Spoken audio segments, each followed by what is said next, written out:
Mitochondria एक cell organelle जो आपका पाया जाता है सेल में, ठीक है। जैसे बहुत सारे ऑर्गेनेल पाए जाते हैं, जैसे लाइसोसोम हो गया, प्लास्टिड हो गया, वॉक्यूल्स हो गया और राइबोसोम हो गया। तो ये सारी चीज़ें जो आपके ऑर्गेनल्स हैं एक सेल को बनाती हैं मिलकर। जैसे हम लोग को बॉडी को बनाने के लिए बहुत सारे ऑर्गन हैं, तो उसी तरीके से एक सेल को बनाने के लिए बहुत सारे ऑर्गेनल्स उसमें रहते हैं। तो उसी में से एक है आपका क्या, माइटोकॉन्ड्रिया। नहीं कि जो डिस्कवर किया था किसने किया था, तो डिस्कवर करने का श्रेय किसे जाता है, कॉलिकर को। तो कॉलिकर ने इसे 1880 में किया था, ठीक है। कॉलिकर सबसे पहले माइटोकॉन्ड्रिया को इन्होंने देखा था। फिर उसके बाद से जो माइटोकॉन्ड्रिया का नेम है कि माइटोकॉन्ड्रिया, जैसे जो टर्म है माइटोकॉन्ड्रिया, ये किसने दिया था, तो सी बेंडा ने दिया था, ठीक है। तो ये जो टर्म दिया था माइटोकॉन्ड्रिया सी बेंडा के द्वारा देखा था, कॉलिकर ने था, लेकिन जो नेम ये नेम सजेस्ट किया है माइटोकॉन्ड्रिया, तो ये सी बेंडा के द्वारा दिया गया था। तो इन्होंने बताया कि माइटो का मतलब होता है क्या जी, थ्रेड, थ्रेड लाइक, और कॉन्ड्रिया का मतलब होता है ग्रेन्यूल्स। तो ग्रेन्यूल्स मतलब कि दानेदार है ऐसा कुछ, और थ्रेड मतलब कि ऐसा धागे, धागे मतलब इन दोनों को मिलाकर इन्होंने माइटोकॉन्ड्रिया टर्म दे दिया। जैसे थ्रेड वाला और ग्रेन्यूल्स का स्ट्रक्चर जो जैसे बताया, मतलब दो साइंटिस्ट और हैं, तो उन्होंने जो माइटोकॉन्ड्रिया के स्ट्रक्चर कैसे बताया, उन्होंने बताया कि जो माइटोकॉन्ड्रिया है थ्रेड जैसा दिखता है और ग्रेन्यूल्स जैसा दिखता है। वहीं सी बेंडा ने इन दोनों को कंबाइन करके एक टर्म सजेस्ट कर दिया माइटोकॉन्ड्रिया। क्योंकि जानते हैं कि जैसे कि माइटोकॉन्ड्रिया हर एक सेल में मतलब कि इसका स्ट्रक्चर बहुत सारे हैं, कहीं थ्रेड थ्रेड थ्रेड जैसा हो जाएगा, तो कहीं फिलामेंट जैसा हो जाएगा, तो कहीं रॉड जैसा हो जाएगा, तो बहुत सारे शेप हैं। तो कह सकते हैं हम कि इसका जो शेप है कैसा हो जाएगा, रॉड जैसा हो जाएगा, रॉड शेप, या फिर कह सकते हैं फिलामेंट जैसा, या फिर ग्रेन्यूल्स जैसा, ग्रेनुलर एक्सेट्रा। तो इसका एक निश्चित कोई शेप नहीं है कि एक ही स्पेसिफिक शेप में पाया जाएगा, जैसे कि रॉड शेप में है तो बस रॉड ही शेप में, ऐसा नहीं है। बहुत सारे शेप पाए जाते हैं, रॉड शेप हो जाएगा, फिलामेंट हो जाएगा, ग्रेनुलर हो जाएगा, कुछ भी हो सकता है ऐसा, ठीक है। ये है माइटोकॉन्ड्रिया का स्ट्रक्चर जो आपका ग्रेनुल नहीं, एक रॉड शेप टाइप का है, ठीक है, रॉड शेप। और कितना, जैसे इसकी जो साइज है आपका, साइज 1 से लेके 4 माइक्रोमीटर है, लेंथ है इसका, मतलब लंबाई जो है, मान लीजिए कि इसकी लंबाई यहाँ से यहाँ तक, तो एवरेज में कह सकते हैं कि ये 1 से 4 के बीच में आएगी। मतलब कि 1 भी हो सकता है, 2 भी माइक्रोमीटर हो सकता है, 3 भी हो सकता है, 4 माइक्रोमीटर भी होता है, कंबाइन करके इन दोनों के बीच में आएगी इसकी जो लेंथ है। अब ये नंबर देखिए कि माइटोकॉन्ड्रिया किस सेल में कितना पाया जाएगा, ये इस बात पर डिपेंड करता है कि सेल कितना फंक्शनल है। मतलब कि जितना ज़्यादा active cell, more active cell more mitochondria, जैसे more active cell it means it have more mitochondria.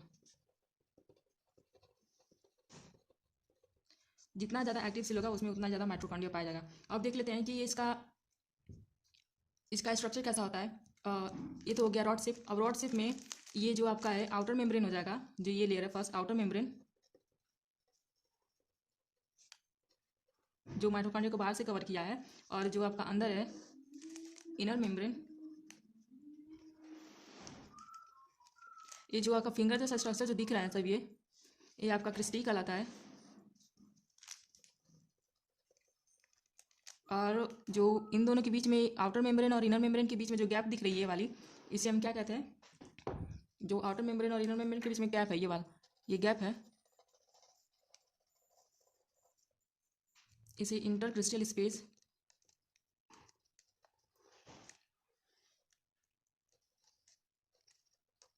या फिर कह सकते हैं ना इसे इंटरमेम्ब्रेनस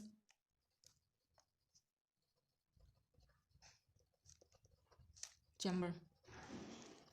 मतलब कि जो गैप है ये वाला गैप जो ब्लू कलर से दिख रहा है, इसे इंटर मेम्ब्रेनस चैम्बर कहेंगे। और इसी के बीच में जो अंदर वाली लाइन है, इनर लाइन है, इनर मेम्ब्रेन है, वो अंदर धसी हुई है, तो जो फिंगर लाइक स्ट्रक्चर बना रही है, तो उसमें जो बीच में गैप पाया जा रहा है, ये जो स्पेस बन रहा है उसे इंटरक्रिस्टल स्पेस कहते हैं। तो जो आउटर मेम्ब्रेन और इनर मेम्ब्रेन के बीच में जो गैप है उसे इंटर मेम्ब्रेनस चैम्बर कहते हैं। और वहीं जो आपका केवल इनर मेम्ब्रेन की वजह से बना हुआ चैम्बर है ये, तो इसे क्या बोलेंगे, इनर चैम्बर बोलते हैं, इनर चैम्बर। तो जैसे आउटर मेम्ब्रेन और इनर मेम्ब्रेन क्या बनाते हैं, इंटर मेम्ब्रेनस चैम्बर, और जो आपका केवल इनर मेम्ब्रेन बनाता है इनर चैम्बर। तो इसमें तो जैसे खाली तो रहेगा नहीं, कुछ ना कुछ इसमें भरा रहना चाहिए। तो जो मैट्रिक्स भरा हुआ है, तो इसमें जो आउटर आउटर इनर मेम्ब्रेन के बीच में जो मैट्रिक्स भरा हुआ है, वाटर, कुछ आपका मिनरल्स और एंजाइम पाए जाएंगे। वही जो आपका माइटोकॉन्ड्रियल इनर चैम्बर में जो है भरा हुआ है,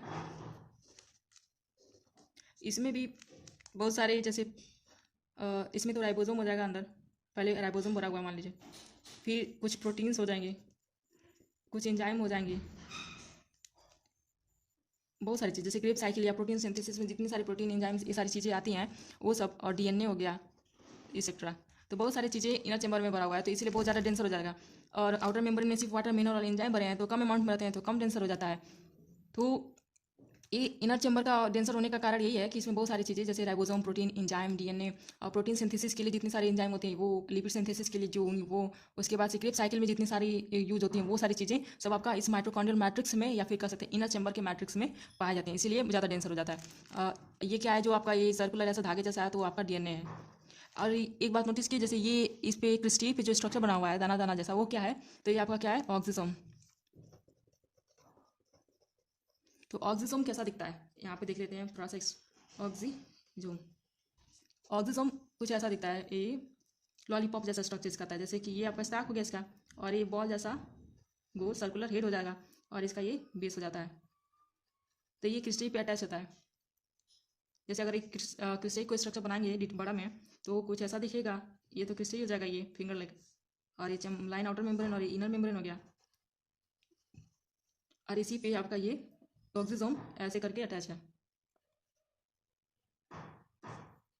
तो एक ही बहुत सारे क्रिस्टल इस पे अटैच होते हैं सब। एक तो ये सरफेस एरिया बढ़ा देंगे सब, जितनी सिंथेसिस है बाकी सारी जो क्रियाएं हैं वो ज़्यादा से ज़्यादा अच्छी तरीके से हो जाए। तो मान लीजिए आपका ऑक्सीसोम हो गया ना ये, तो ये इसका हेड है, ये इसका स्टार्क हो जाएगा, इसका बेस हो जाएगा ये जो अटैच है। और इसके हेड में जो इसका हेड वाला स्ट्रक्चर है, ये हेड, इसमें आपका एटीपी सिंथेज पाया जाता है। क्या, एटीपी सिंथेज। इसका एटीपी सिंथेज क्यों नाम पड़ा है, एटीपी सिंथेज इसलिए क्योंकि ये एटीपी सिंथेसिस में हेल्प करता है, एटीपी सिंथेसिस में, एटीपी सिंथेसिस में हेल्प करता है, इसीलिए इसका नाम एटीपी सिंथेज है। एटीपी सिंथेज आपका एक एंजाइम है, ठीक है। तो इसका नाम जैसे इसका और नाम क्या बोलेंगे, इसका और नाम क्या हो जाएगा, एटीपी पार्टिकल। ये ऑक्सीजन का क्या नाम हो जाएगा, और एटीपी पार्टिकल, एटीपी पार्टिकल, या फिर एलिमेंट्री पार्टिकल भी कहते हैं इसे, एलिमेंट्री पार्टिकल। एटीपी पार्टिकल क्यों कहेंगे, क्योंकि एटीपी सिंथेसिस में ये बहुत हेल्प करता है, इसीलिए इसे एटीपी पार्टिकल कहते हैं, ठीक है, या फिर एलिमेंट्री पार्टिकल कहते हैं। तो ये तो हो गया आपका कि ऑक्सीजन का स्ट्रक्चर एक लॉलीपॉप जैसा स्ट्रक्चर जो दिख रहा है वही, जो आपके क्रिस्टल पे अटैच होता है। और माइटोकॉन्ड्रिया का फंक्शन क्या है, तो देखिए इसे हम सेमी ऑटोनोमस बॉडी क्यों कहते हैं, माइटोकॉन्ड्रिया को सेमी ऑटोनोमस बॉडी इसलिए कहते हैं,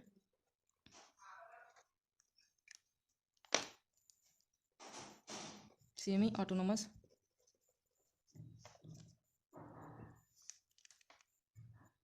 सेमी ऑटोनोमस इसका नेचर कैसा होता है, सेमी ऑटोनोमस। सेमी जैसे कि जितनी सारे प्रोटीन सिंथेसिस करता है ये, तो आधा प्रोटीन सिंथेसिस ये खुद कर लेता है, क्योंकि इसमें डीएनए पाया जा रहा है, राइबोसोम तो है ही इसमें, और ये जैसे राइबोसोम का स्ट्रक्चर तो राइबोसोम है, डीएनए है, तो ये एंजाइम्स हैं। और तो ये जो प्रोटीन सिंथेसिस का काम है, तो ये प्रोटीन सिंथेसिस हाफ मान लीजिए कि जैसे कुछ प्रोटीन, इसको 4-5 प्रोटीन चाहिए, तो इसमें से एक दो ये खुद बना लेता है प्रोटीन, और बाकी प्रोटीन जो बची हैं वो न्यूक्लियस पे डिपेंड होता है कि वो न्यूक्लियस बना के दे, और तो ये अपना काम करे। तो इसीलिए आधा ये जब न्यूक्लियस पे हाफ हाफ खुद से बना लेता है,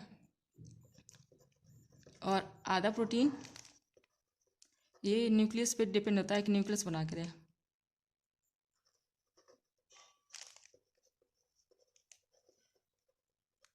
इसीलिए जब ये आधा आधा पूरी तरीके से अपने पे स्वयं पर मतलब कि खुद नहीं कर पाता, तो और आधा न्यूक्लियस के द्वारा करा जाता है, तो इसीलिए इसे सेमी ऑटोनोमस, ऑटोनोमस तो है मतलब खुद बना लेता है, लेकिन पूरी तरीके से खुद नहीं, न्यूक्लियस पे भी डिपेंडेंट है, इसीलिए इसे सेमी ऑटोनोमस बॉडी कहते हैं, ठीक है। अब ये पावर हाउस क्यों कहलाता है, क्योंकि ये पावर हाउस इसलिए कहलाता है क्योंकि ये एटीपी सिंथेसिस करता है, एटीपी जो एनर्जी मॉलिक्यूल है, एटीपी यहीं पे बनता है, इसलिए पावर हाउस कहते हैं।